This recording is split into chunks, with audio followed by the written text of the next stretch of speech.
తాకట్లో ఉన్న బంగారాన్ని విడిపించి ఆ రోజున మార్కెట్ ధర కట్టి మిగిలిన డబ్బును మీకు అందిస్తుంది కొమ్మూరి గోల్డ్. సమీర్ ఎంత సంపాదించాడా లేదా అసలు జస్ట్ నా మిగతా మీ తోటి ఆర్టిస్టులతో కంపేర్ చేస్తే? నేను ఏం సంపాదించలేదు. అంటే నాది ఏంటంటే నేను నా పిల్లల్ని, నా వైఫ్ని, మా మదర్ని కంఫర్టబుల్గా చూసుకోగలుగుతున్నాను. మదర్ ఇప్పుడు ఏమైనా చేస్తున్నారా? మామూలుగా లేదు, పాపం ఇంట్లోనే ఉంటారు, పిల్లల్ని చూస్తుంటుంటారు. సో మీరు ఐదుగురు మొత్తం? ఇద్దరు చిన్నవాళ్ళు, ఇద్దరుతో కలిపి ఫైవ్ మెంబర్స్. ఎప్పుడైనా అనిపిస్తుందా తనకి కంపారిజన్, అంటే నీ తోటి ఆర్టిస్టులు ప్రభాకర్ కావచ్చు, రాజీవ్ కావచ్చు, లేదా ఇంకోరు కావచ్చు, వాళ్ళలా అంటే ఫినాన్షియల్గా కావచ్చు, స్టేటస్ వైజ్ కావచ్చు, కొంచెం బెటర్గా ఉన్నారనే కంపారిజన్స్ ఎప్పుడైనా వస్తుంటే మనం అది అలా ఆలోచిస్తే నా మైండ్ పాడవద్దు అనవసరంగా. హస్బెండ్ ఆలోచించకపోవచ్చు, వైఫ్ ఉంటాయిగా, అలాగా క్యాల్కులేషన్స్ వాళ్ళకి ఉంటాయి కదా. పొరుగింటి మంగళగౌరి సాంగ్ లాగా కాసుల పేరు చూడు అని పాపం తను ఎక్కువ ఏం అడగదు నన్ను. She's understanding very. అడిగినప్పుడు నీ ఆన్సర్ ఏంటి? ఒక్కొక్కసారి ఏంటంటుందంటే, నాకు ఈ వెడ్డింగ్ యానివర్సరీకి నాకు జస్ట్ అదేంటి కలంకారియో మీనంకారియో ఏదో జ్యువెలరీ అదొక్కటి తీసుకొచ్చాలు, ఇంకెక్కువ నేనేం అడగట్లేదు, అదొకటి చాలు అండి. అదే 3 లక్షలు 4 లక్షలు ఉంటుంది అంటే నేను ఓకే తప్పకుండా చేద్దాం, అలా చేద్దాం. ఎప్పుడు అలాగే అంటావు, సర్లే. లాస్ట్లో ఏంటంటే కేక్ తెచ్చావా, కేక్ వస్తావా, అంతే దాంతో సెటిల్ అయిపోయి. పాపం తనే పెద్దగా ప్రెజర్ చేయదు, మైండ్లో ఉంటుంది కానీ సరే మనకు కూడా ఉండాలి పాపం, ఏదోటి చేయాలి కదా అని చెప్పి. బట్ తను ఊహించిన దానికి నేను చేసిన చాలా తక్కువే. బట్ ఏంటంటే నాకు ఒకటే, నేను పెరిగిన వాతావరణం నా పిల్లలకి రాకూడదు అనేది నా చాలా గట్టి సంకల్పం. నేను ఇప్పుడు ఏం చేస్తున్నా సరే, ఏదో చేస్తున్నాను అంటే మాత్రం కేవలం వాళ్ళ కోసం, వాళ్ళు కంఫర్టబుల్గా ఉండాలనేది నా ఫీలింగ్. ఓకే, అట్లీస్ట్ అసెట్స్ అలాంటివి ఉన్నాయా? లేవు. అసెట్స్ కూడా లేవు? లేవు అంటే నాకు ఎక్కడ స్కోప్ దొరకలే. నాకు నేను వెనకేసుకుని సేవ్ చేసేసి అంటే ఎప్పటికప్పుడు ఒక ఆర్టిస్ట్ మెయింటెనెన్స్ వరకు చూసుకుంటున్నాడు సమీర్, అంతేనా? ఆర్టిస్ట్ మెయింటెనెన్స్ అని కాదు, బతకడానికి అంతే. నేను అంతే ఆలోచిస్తాను. ఆర్టిస్ట్ మెయింటెనెన్స్ కూడా కాదు, ఆర్టిస్ట్ మెయింటైన్ చేయడానికి అనుకున్నంతగా కూడా నేను ఎప్పుడు ఆలోచించలేదు. అది కూడా ఆలోచించలేదు, ఎప్పుడు ఆలోచించలేదు. కాకపోతే నాకు ఇప్పుడు ఎవరికైనా, ఎంతటి వాళ్ళకైనా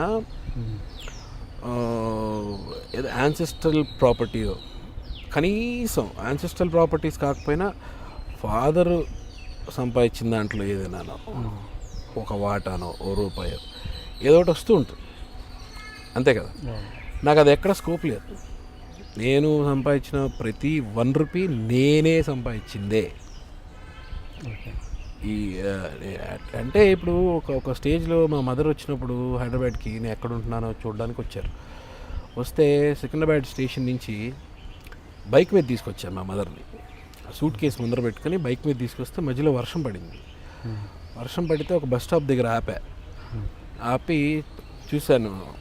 చూసి ఎలాగా ఏంటి అని నాకు అప్పుడు అనిపించింది, మా అందరిని ఎలాగైనా సరే నెక్స్ట్ టైం నువ్వు వచ్చినప్పుడు నేను కార్లో తీసుకెళ్తాం మమ్మీ అని చెప్పాను. మమ్మీ ఆ తర్వాత 2 years తర్వాత ఎప్పుడో వచ్చినప్పుడు కార్లోనే తీసుకొచ్చాను మమ్మీని. అది నాకు చాలు, ఆ అచీవ్మెంట్ చాలు అన్న చిన్న సంతోషం నాది, అంతే. నెక్స్ట్ టైం నేను ఎలాగ ఆలోచించాలి, ఈసారి నేను చార్టర్డ్ ఫ్లైట్లో దింపుతాను మమ్మీ అని నేను అలా ఆలోచిస్తే అలా ఆలోచించాలి. ఇచ్చి నిన్ను ఇలా కాదు, నువ్వు ట్రైన్లో రావడం కాదు, నిన్ను చార్టర్డ్ ఫ్లైట్లో బేగంపేట ఎయిర్పోర్ట్లో దింపుతాను చూడు అని చెప్పాలి. అది నేను అంత దూరం ఆలోచించాను. కారు కొంటాను, కార్లో తీసుకొస్తాను. ఏ ఇయర్లో అది బైక్ మీద దించింది? 97, 98. అప్పుడు మ్యారేజ్ అయింది? కాలేదు ఇంకా. ఓకే. అప్పుడు కాలేదు. మమ్మీ ఏమో చేసేవారేమో, సమ్ జాబ్ ఏదో మమ్మీ అక్కడ షార్జాలో హెడ్ మిస్ట్రెస్. మమ్మీ సంపాదించింది ఏం లేదా? అక్కడ అయిపోవడం కాదు, ఉన్నవరుగా, తీసుకెళ్ళినవరుగా. Okay okay okay. మరి దాని మీద కూడా ఉంటుంది కదా. అదే ఇప్పుడు తన నుంచి ఫాదర్ నుంచి ఏం వచ్చేది లేదా? మమ్మీ చాలా సెల్ఫ్లెస్గా ఉండేది అసలు. టోటల్గా తను సంపాదించింది కానీ ఇంకోటి కానీ అదంతా అక్కడ ఇంటి మీదకి ఆయన మీదకే టోటల్ చేసింది. తీసుకొచ్చి ఇలా ఇవ్వడమే, ఆయనే చూసుకునేవాళ్ళు మొత్తం. తను ఎప్పుడు నాకు నా పిల్లలకి ఉండాలి అని ఎప్పుడు ఆలోచించలేదు మా మదర్. ఇప్పుడు ఫాదర్ మదర్కి ఇవ్వాలని ఎప్పుడు జరిగిన సందర్భాలు ఏం లేవా? మదర్కి ఇవ్వడం అంటూ ఏం లేదు? ఏం లేదు, ఏమీ లేదు, నథింగ్. ఓకే. ఇద్దరు పిల్లల్ని ఇచ్చారు. సిస్టర్ లైఫ్ ఎలా ఉంది? Sister is very happy. లక్కీగా మా బావ, అంటే తనది అరేంజ్డ్ మ్యారేజ్.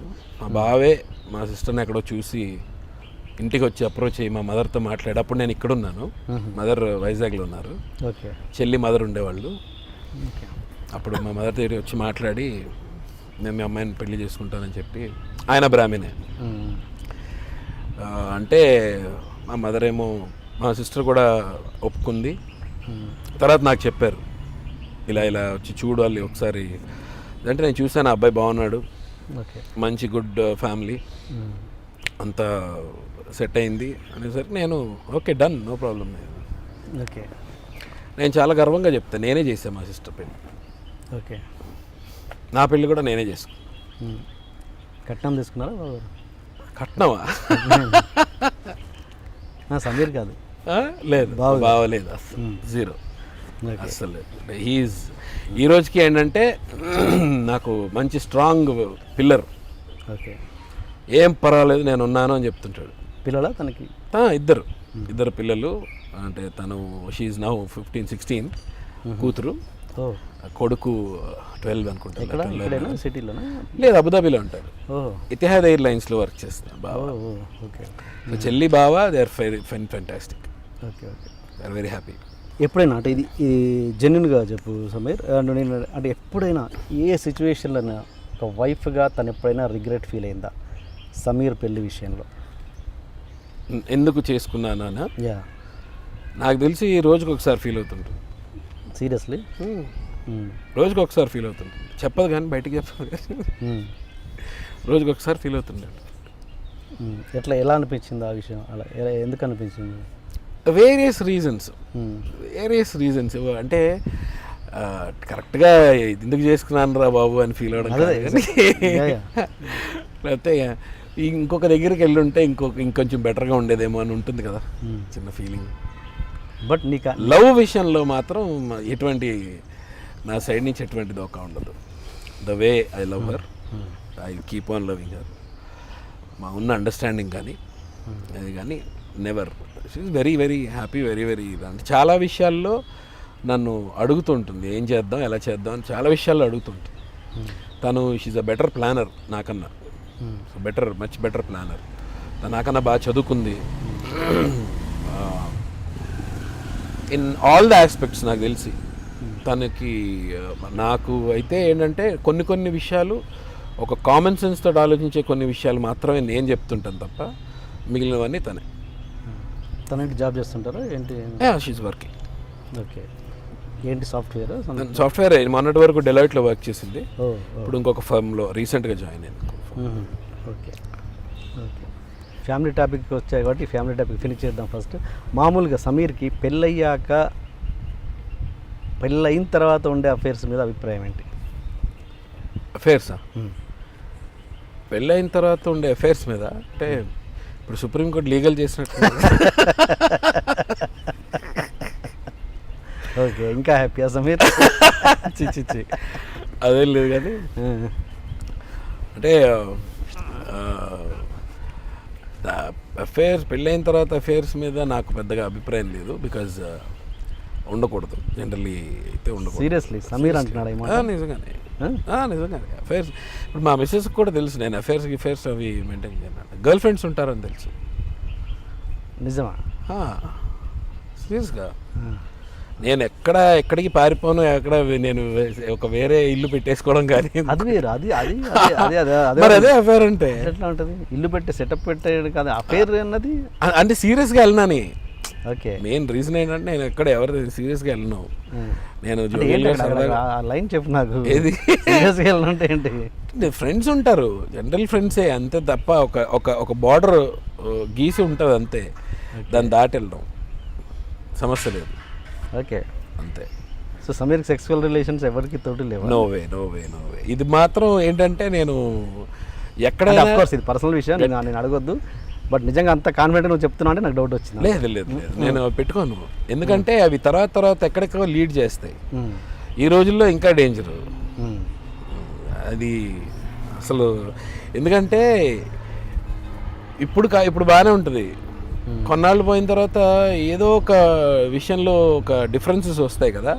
ఆ డిఫరెన్సెస్ వచ్చినప్పుడు వాళ్ళు అవి బయటికి తీసుకురావడం, లేకపోతే ఈ ప్రూఫ్లు పెట్టడం, ఈ గోలంతా తలనొప్పి. మళ్ళీ దానికి మనం సంజయశీలు ఇచ్చుకోవడం. అందుకని నేను వాటికి దూరంగా ఉంటాను, డెఫినెట్గా దూరంగా ఉంటాను. Okay, nice.